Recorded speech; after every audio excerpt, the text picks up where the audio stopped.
Jess had 2 fouls.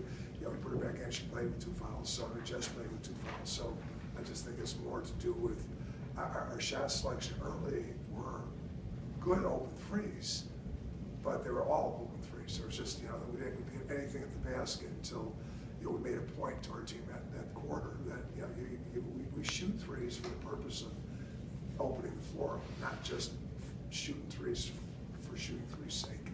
And that's, you talk about 9 for 36 in my little simple math, that's still only 25%. So, I mean, that's not a great three-point shot. You got to shoot 33 from, you got to shoot 33% to make it a 2-point, to make equal to 2-point, 50% 2-point game. So that's what we do. That's what we work to do. Coach, what about Megan's foul trouble throughout the game? How much did it impact the strategy? Megan Piccolo. Yeah. I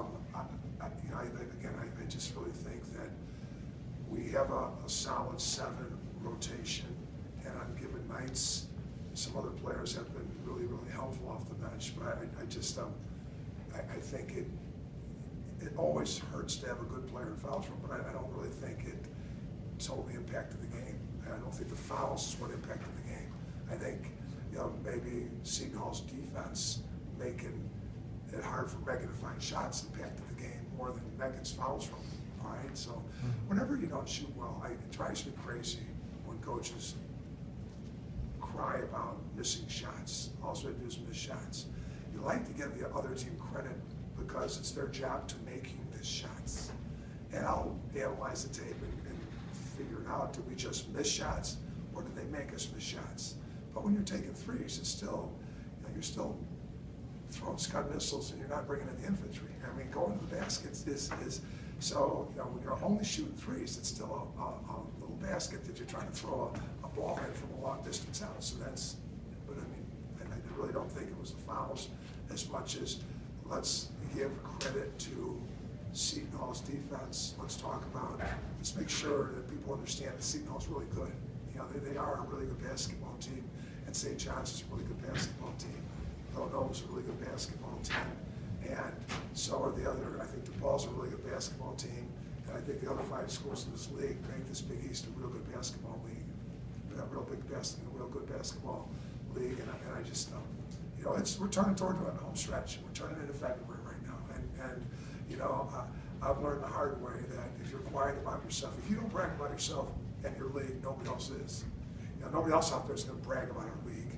All right, so I'm not going to get into the specifics about what other leagues do and don't do, but at the same time, I'm just going to talk about how tough this league is, and I know how tough this league is, and so we still have 8 really, really tough, second half non-conference or second half conference games, Big East games to play.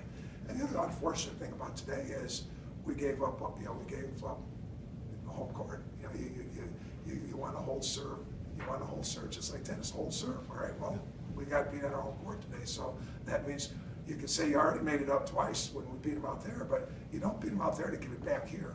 So, we still, as we finish with only 3 home games left in the regular season, we still got to go on the road 5 times, so we got work to do.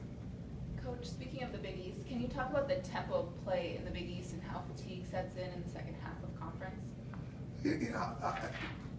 Fatigue is part of all basketball, regardless of style of play. You come from the Big Ten, which is known as the muscle conference, but big linemen get tired too. That's why offensive coaches try to keep defensive teams on the field a long time, because big guys get tired when you're scrumming in the trenches too. So I don't know that it's the style as much as it's a great league, and you got to be ready every night. And how deep are you? I tried to, we used our bench pretty well here the last 3-4 games, and we worked really hard to do that. I think our bench really helped us against Xavier, Georgetown, and Creighton. I don't know that that tonight it was, I put people in early today, and some of them showed why they should be put in, and some of them showed why they couldn't be put back in, and that's game-to-game situations, and I'd like for those guys to have done better, but you're digging at a 20-point hole, you can't just all of a sudden now, you got to dig out of it, and you can't be throwing the dice and rolling the dice to get out of it. Shanice and Jessica both had another just loaded stat line. How important has it been just over the past month to have two players as talented as they are that are just great at all around pretty much every aspect of basketball? Shanice Jenkins is just a special senior, you know, and we're going to have senior night here in 2 weeks. So, but it is building to that senior night with Shed now. She's been here for 5 years. She's given so much to this program, and you know, she's just a special young woman. And you know, it's just one of those situations where you want everything to work out perfectly for the seniors as they come down the stretch of their season. It just doesn't always work that way. You have to make it happen. You have to make it work for you.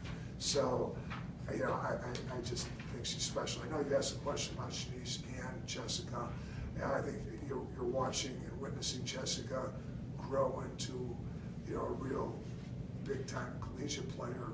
I mean, she's just, both of those two have been joys to coach, as with Megan. I don't want to forget Megan and all this, because Megan, those three are the people that have built the pillar. You know, they're the pillars on which this 2016 team has been built, and you know, they've all been really special people and special players.